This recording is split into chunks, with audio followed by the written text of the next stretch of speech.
Alden Richard update, and during taping ng Pulang Araw, ang gwapo pa nga ng dumaan na nakasando. And Alden Richard yan. Eduardo de la Cruz. Yan, tumingin pa nga si Alden sa camera at tumango. Yan, ganyan kabait si Alden sa mga fans. Kasi ito pa yung highlights ni Alden. The Hunger Pita. And then siya yung interview. Kaya Nasakay pa nga si Alden ng kotse, kumaway pa. Hi, Sir Alden! Hindi ba? Ito pa yung highlights ni Alden for All Secure.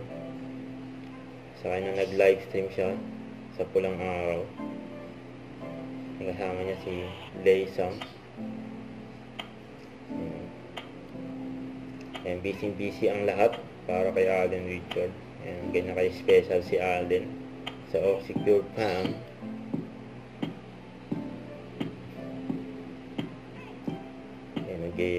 Guys, kasama ko po si si Sir Daddy Richard. Ito po ang daddy ng ating idol na si Alden Richards, guys. Bumili. Nag-avail po siya ng Toyo Hammer inverter 7,500 generator. na silent inverter generator. Ayan, o.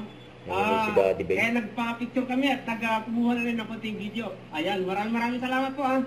Alright. Yung order po ni Sir, i-benda lang po natin sa lalo mo. Yan, lupit po ng motor ni Sir. Ingat po sa biyahe. Thank you.